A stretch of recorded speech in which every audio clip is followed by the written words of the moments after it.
There's always a need for skills and socio-economic development in rural areas. The Africa Foundation facilitates projects in rural communities by using two simple principles: community participation and local leadership. This leads to the empowerment and growth of rural communities. To talk to us today about the foundation and what they do, I have David Millard.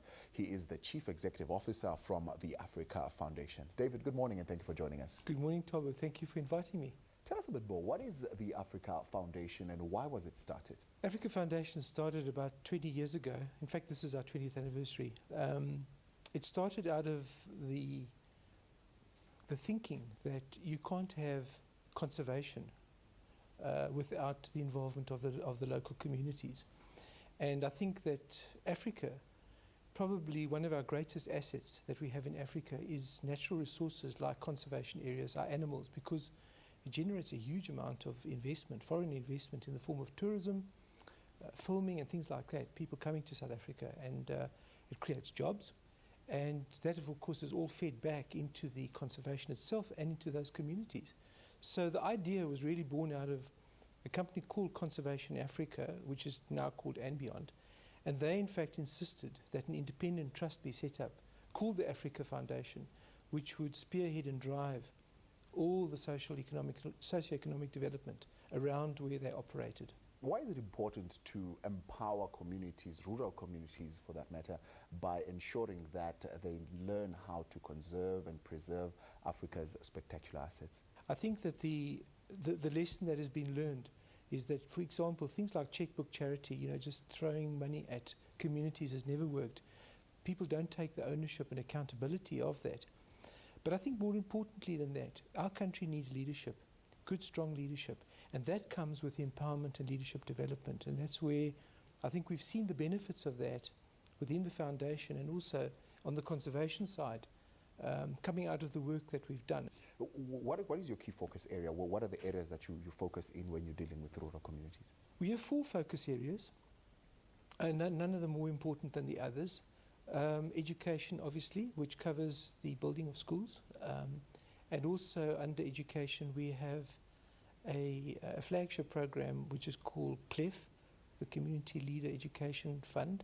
That is a bursary program, a bursary support program for young school leavers going into tertiary education. So we build schools, classrooms and things like that. And then also under health, we've built clinics, extensions to clinics, and we've also financed quite a lot of work around orphans and vulnerable children, care centres for orphans and things like that. And then under environment, we do community education lessons with children, conservation lessons with children, also conservation debates, and also land rehabilitation programs.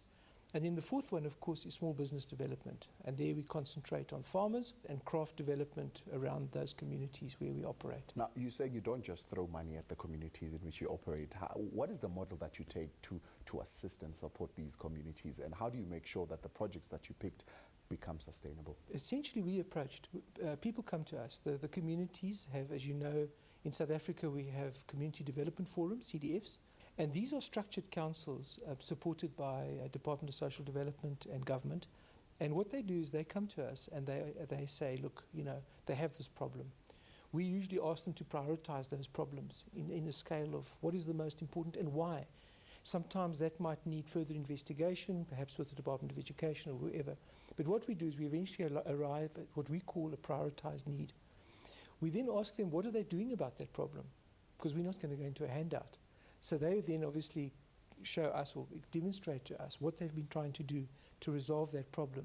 We then join hands with them and bring in the government players, which would either be the Department of Education, district municipalities, local municipalities or whatever, and we take it forward as a partnership. So we are mere facilitators. Really, they have the ownership. Now, the community projects that have been successful in working with the Africa Foundation, what is it that you have identified in them and why did you pick them in particular? We picked them because of the leadership that was being shown by the communities. If I can give you a really good example, Thabo, we had a community called Hlabakisa. It's in the northern Bushbuck Ridge district on the border of the Manyeleti, Sabi Sands, Kruger Park. Very, very remote community, and they'd been after us for about 2 or 3 years, asking us to come and help them with a high school. Why did they need a high school? Well, what we found was that their children were walking between, I think, 10 and 12 kilometers today to two local villages called Velverdient and Kluvakani. And on one of those walks about a year ago, one of the children was killed by an elephant. Now you can imagine, I mean, obviously the community were very upset about that. They had a primary school which was built in 1963. And because they were largely comprised of Mozambican refugees, they were sort of left out of the development loop which was going on in Velverdient and Kluvakani 10 k's away. So they came to us and they begged us to help them with the high school. We then engaged with education and municipal structures and identified that they were prepared to come on board if we could find a donor. We then sent out a message to all our partners and asked, could we find a donor? And unbelievably, we found a donor who was prepared to put up almost 4 million rand out of his own pocket to build a high school. We started that high school development in September. 15th of September, I think it was, after all the negotiations. And in those negotiations, all the partners put their hands on the table and they said, this is what we can do. So Bushbuck Ridge Municipality said, we'll level the land. Community said, we'll debush it. Department of Education said they will supply teachers, principals, desks, books, etc. That school opened. First 300 children were signed up. They were standing in queues. Now, that was a record for us. Even for us, that was unbelievable. But it really just showed how the community joined hands with all the partners and just drove that process. Oh, fantastic. Yeah. So that's a big one. Thank you very much. Thank you very much for dropping by, and hope to speak to you again soon in some of your projects. Thank you very much.